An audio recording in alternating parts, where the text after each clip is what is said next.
Welcome everyone. This is Finance Magnates London Summit 10th year anniversary. We have with us today the pleasure of interviewing Duncan. He's the CEO at Tickmill. Thank you for being with us, Duncan. How do you do? Very nice to meet you. We're very glad to be able to pick your brain today in order to discuss a little bit the trends on retail FX. Where do you think the retail FX industry is headed?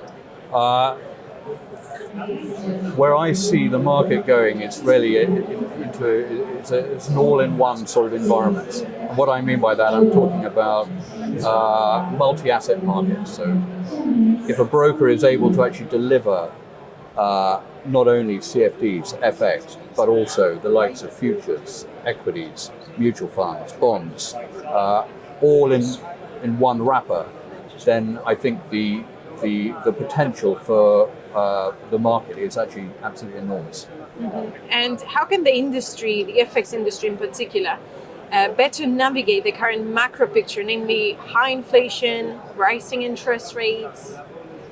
The current sort of environment is pretty unique at the moment. So, like you said, we've got high inflation, we've got high interest rates, but where we see some sort of dislocation, there presents many opportunities, and I guess it requires brokers like ourselves to adjust and be agile in this marketplace.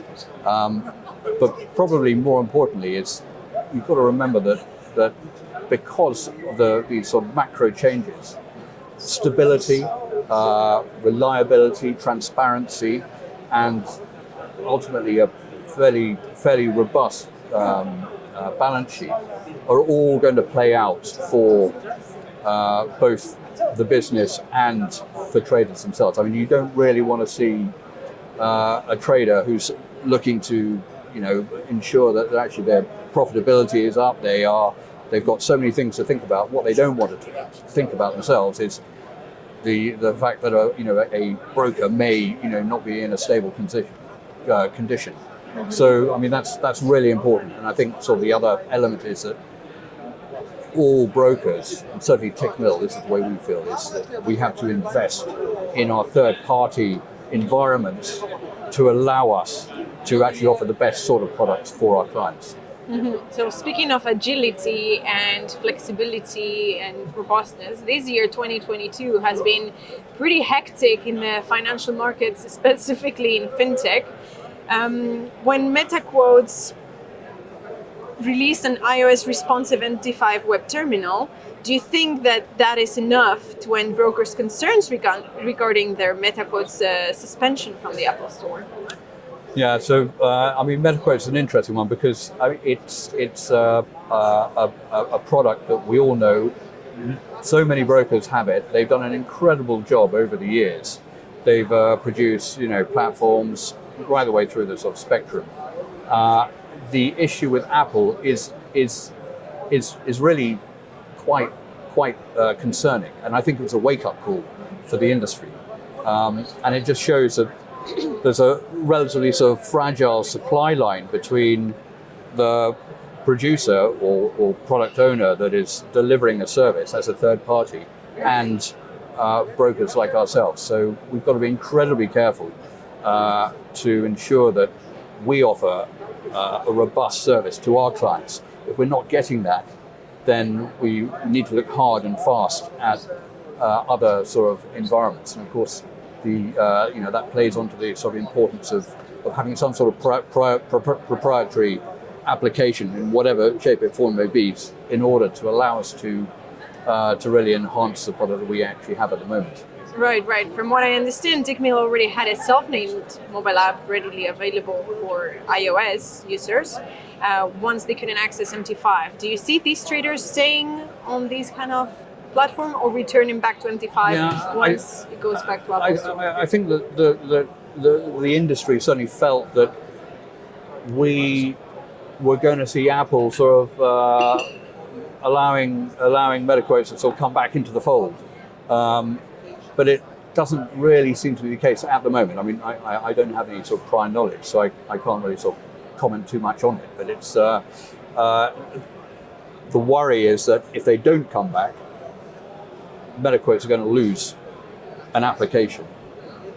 anecdotally, I think about 40%, maybe or possibly even more than 40% of Apple users are trading at the moment. And if they can't find an Apple app, they're gonna go somewhere else. I mean, clients tend to be relatively sticky, but they're not sticky enough to actually change their mobile phone, for an Android. I mean, right. and this is what we've got to watch out for. So the consequences is both for Metaquotes, for the broker, and for the client. So we really hope it will get it sorted out, right. itself sorted out soon. Mm-hmm.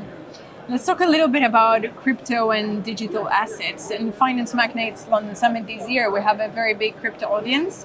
And from what I gathered, crypto CFDs were added to the Tickmill offering a few months before the crypto winter, which entered a new chapter with the collapse of FTX, of course. Is this a Lehman Brothers moment? The FTX debacle was a huge blow for the industry, but it perhaps wasn't. It wasn't uninevitable. We've seen this happen before with may I call them Ponzi schemes, but we've seen blow-ups, Enron, Madoff. So FTX, I think for many people it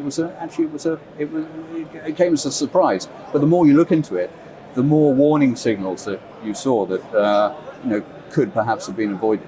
And I think what's really come out of this is regulation and governance and clarity over the sort of core elements of custody, clearing, and settlement, and the way in which those all interact together. And it's not perhaps possible to have one singular entity managing and controlling all those lines. So Tickmill trades crypto, and we're happy to say it trades, within a regulated environment, both as CFDs and as our futures and options sort of enterprise as well. So we can trade. Clients can trade both as a CFD, and they can actually go straight into the CME as an exchange to trade from themselves. So it's going to be interesting to see where the whole motion goes. I believe in crypto to a certain extent. I believe in blockchain, and what I really want to see is far more sort of input in the whole blockchain sort of element, quite apart from cryptocurrencies. But the blockchain is actually possibly the most important sort of element that allows the financial services environment to really harness and create a success out of the business. Right. Now, from the institutional side of the business of Tickmill, what's new in the Tickmill Prime offering? Oh, I mean, we've still got a good, solid Tickmill Prime sort of environment, but I guess the focus we're now alongside a Prime offering, and it's a fairly well managed sort of space, but we're sort of twisting it a little bit and actually sort of coming now from a sort of from an exchange traded environment as well. So we're looking at DMA links straight into exchanges that allows clients to trade right into the CME, CBOT, NYMEX, ICE, Eurex, all major global exchanges, and that's actually really proving to be quite an interesting sort of arena for our existing traders, and actually brings in the prime of prime type businesses that have this other sort of reach. That it's not just FX that they're looking at particularly. They can sort of utilize this exchange traded business at the same time. So it's that's an exciting part of our new offering. Yeah. Wonderful. Glad to hear it. Very exciting stuff coming up in 2023. Yeah. Thank you so much for being with us, Duncan. It has been a great pleasure. No, it's absolute pleasure. Thank you very much indeed.